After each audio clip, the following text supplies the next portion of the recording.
Convidado de hoje no Hunter Entrevista é um convidado especialíssimo, amigo meu, ex-presidente da Bosch aqui no Brasil, o senhor Edgar Garbade. O senhor Edgar tem uma trajetória muito interessante, ele é engenheiro mecânico, tem pós-graduação em administração de empresas e ingressou na Bosch em 1976. Seu Garbade, bom dia, prazer recebê-lo aqui, é uma honra e uma alegria e espero que seja muito divertido esse nosso papo. Olha, eu te agradeço muito, Ana. Você sabe que eu te estimo muito e eu fico muito satisfeito, muito feliz de poder conversar com você sobre um assunto com o qual eu passei toda a minha vida profissional me importando muito, que é a gestão de pessoas. Isso é uma coisa muito particular, seu Garbade. A maior parte das pessoas que tem uma trajetória como o senhor sempre foca os aspectos mais técnicos, os aspectos mais voltados para a gestão do negócio do que a gestão das pessoas. E é assim que eu começo a minha primeira pergunta de hoje, né? O senhor passou pela presidência de uma multinacional que foi a Bosch. Nessa posição, a gente sabe que a principal função de um presidente é trazer lucro para o acionista. Como é que o senhor vê a possibilidade de balancear essa premissa, na verdade, esse objetivo principal, com a gestão de pessoas, seu Garbade? Eu não vejo uma contradição nesses dois pontos, entre o lucro e a gestão de pessoas. Eu acho que são exatamente a gestão de pessoas é que vai fazer com que eu possa alcançar os resultados de uma empresa. Isso é a base. E por que eu sempre acreditei na gestão de pessoas? Porque eu acho que o fator mais importante de uma empresa são as pessoas. E é só o trabalho com as pessoas é que vai render aquilo que a empresa e os acionistas da empresa esperam. O senhor falou uma coisa que me faz refletir sobre o seguinte. A Bosch e a maior parte das empresas de cunho industrial são empresas muito duras, com perspectivas mais técnicas, né? Dentro desse aspecto, como é que o senhor vê também a gestão de pessoas? Esse contexto industrial mais duro, como é que a gente privilegia o desenvolvimento das carreiras, o desenvolvimento dos potenciais para efetivamente a gente obter resultados? Primeiro você tem que ver que tipo de pessoas você vai atrair para um tipo de empresa. Quer dizer, uma empresa como a Bosch, que é uma empresa de engenharia, vai atrair muitos engenheiros. E engenheiros, o que eles procuram são desafios técnicos. Então, se essa empresa tiver a capacidade de inovação, como a Bosch tinha, ela precisava de gente que estava focada em inovação. Segundo, qualquer empresa tem que definir qual é a realidade dela. E ela define isso através da definição da visão, da missão e dos valores dela, como base de sustentabilidade de como ela vai operar. E em cima disso ela constrói o sistema de management dela. E é ali que entram as pessoas, quer dizer, as pessoas estão alinhadas, vieram para essa empresa porque é uma empresa de inovação, de tecnologia, e eles vieram com esse foco.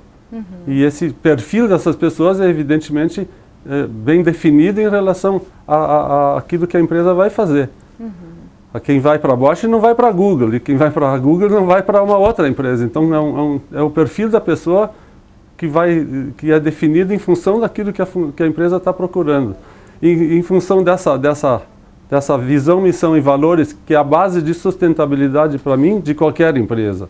Se uma empresa não tem isso, eu acho que ela vai ter dificuldades de agregar pessoas no mundo inteiro. A Bosch opera no mundo inteiro com 300 mil pessoas e todos estão focados em cima dessa base de sustentabilidade. E em cima disso você tem que desenvolver essas pessoas dentro de uma organização que abre o espaço para elas, que deixa elas se desenvolver também.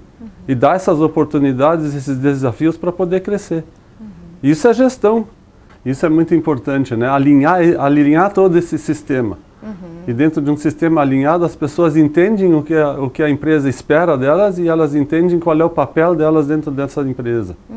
E depois você precisa de um sistema de desenvolvimento para que as pessoas possam crescer, porque elas vão passar normalmente nas grandes empresas, pelo menos na Alemanha é assim, nas grandes empresas as pessoas passam a vida lá dentro. A flutuação de pessoal, de pessoas dentro de grandes empresas alemãs é muito baixa. Na realidade, eu sempre digo, você casa com uma empresa e vai se divorciar só no dia que você for se aposentar. Talvez seja um pouco da cultura alemã, mas trazendo isso para o Brasil e aí falando dessa questão e eu coloco isso dentro da perspectiva que a gente chama de técnico de carreira, né? Aquela pessoa que ingressa na empresa e faz todo o desenvolvimento da sua carreira dentro dessa mesma empresa. A gente tem exemplos muito importantes aqui no Brasil. Eu posso citar 3 deles, como por exemplo o Murilo Ferreira, que está na Vale hoje, na presidência da Vale. A gente tem o Alexandre Tombini, que assumiu o Banco Central, e a gente tem a Graça Foster, que assumiu a nossa então Petrobras, né? Então, dentro dessa perspectiva do técnico de carreira, eu queria saber a opinião do senhor. O senhor acha, tudo bem, na Alemanha isso é comum, aqui no Brasil talvez menos, mas qual a opinião do senhor? O senhor acha que essa é uma alternativa boa? O senhor acha que esse é um caminho adequado para as empresas? Eu acho que, citando exatamente essas empresas que você citou, que são empresas de alta complexidade. Essas empresas de alta complexidade exigem das pessoas que vão se tornar os líderes que elas tenham um conhecimento profundo de como funciona a empresa, não só técnico e não só da parte de relacionamento, mas como toda essa empresa funciona e o que é essa empresa, qual é o caráter dessa empresa. E isso você só aprende fazendo carreira passo a passo dentro dessa empresa, progredindo, assumindo diversas áreas, diversos desafios, e ao longo do tempo você vai se tornando cada vez mais maduro como gestor para depois, no final, entrar na alta liderança da empresa. Eu acho que é uma das melhores soluções, e se você olhar uma vez mesmo empresas brasileiras, toma um exemplo, por exemplo, da Gerdau, que eu conheço muito bem, lá de Porto Alegre, é um desenvolvimento muito semelhante, não é um específico de uma cultura, é um específico de uma empresa, isso. Criar os próprios líderes.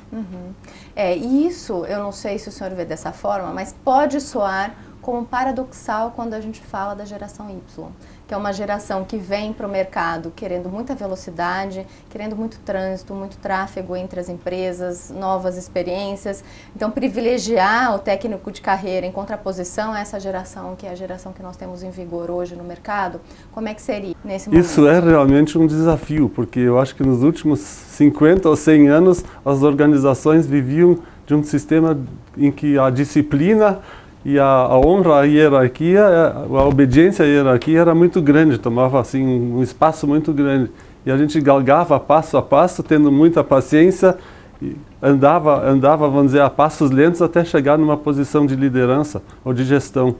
A geração Y, ela cresceu num ambiente da sociedade, tanto no Brasil como na Europa, diferente. Tudo é mais ligeiro, as informações rolam mais ligeiro, a internet acelerou tudo isso, e elas estão acostumadas a lidar com muitas informações e chegar a resultados muito ligeiros. Então o que eles não têm é paciência.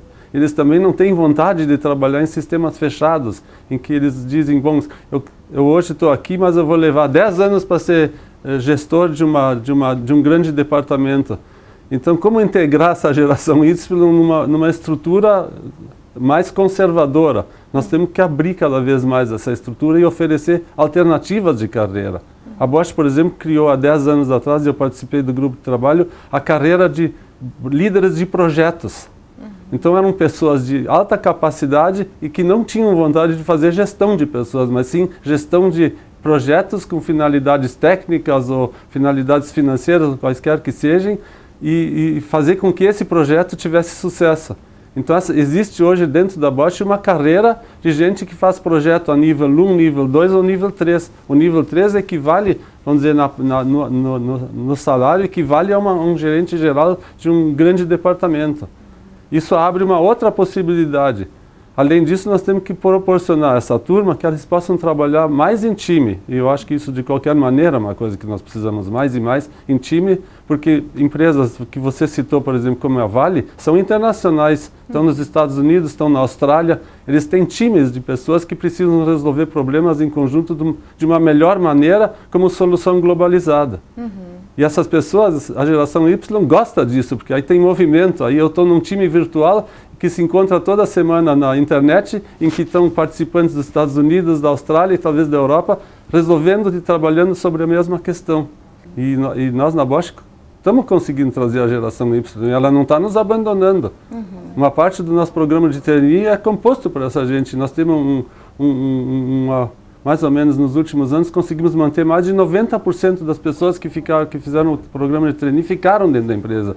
O que significa isso? Significa que a empresa está realmente abrindo espaço para eles atuarem. Perfeito. Claro que empresas maiores, que têm mais filiais e que são mais globalizadas, têm mais desafios a oferecer. Mas eu acho que até em organizações menores pode se criar esses espaços. Então, e aí eu tenho uma pergunta para o senhor, assim, se talvez não tenha sido na empresa, não sei onde foi que o senhor desenvolveu o coração que o senhor tem, que eu conheço que é bem grande e bem aberto, né? O senhor já fundou, presidiu, até hoje está à frente de ONGs e fundações, e queria entender do senhor por quê, qual é a crença que o senhor tem nesse lado mais social, seu Garbati? Eu vou ter que voltar bastante atrás para te explicar isso.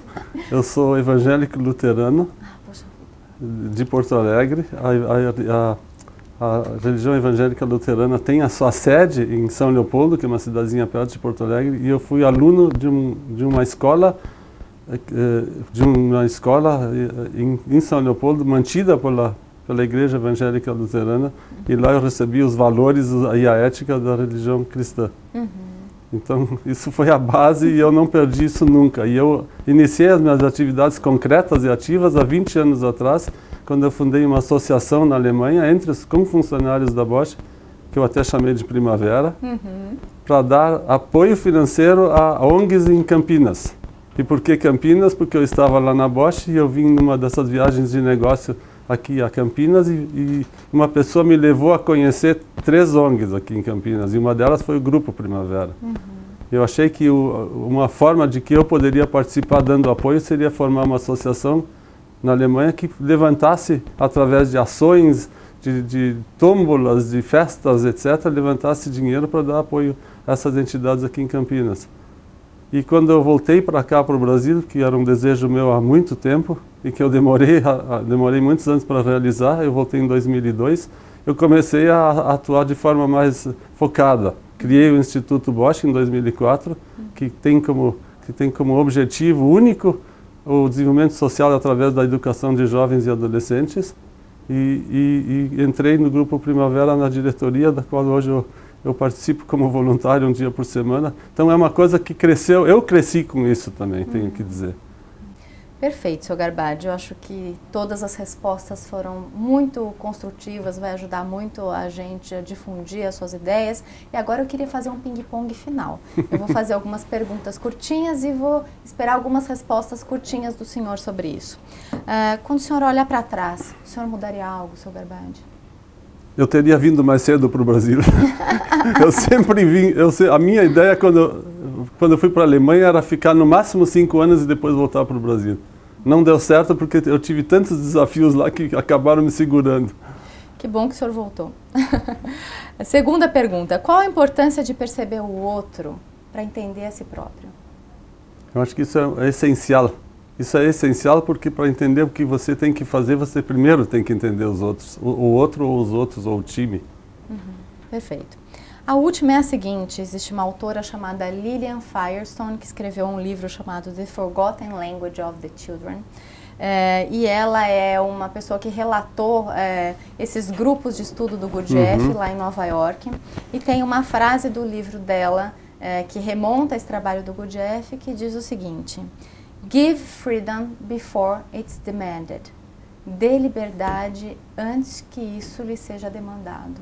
Queria o comentário do senhor sobre isso. Não, você só precisa olhar a democracia brasileira, não? Ela demandou a liberdade, ela conseguiu impor a democracia e agora nós estamos aprendendo a andar dentro dessa democracia. E eu acho que é isso mesmo. Você tem que começar a dar liberdade antes de chegar nesse ponto muito crítico.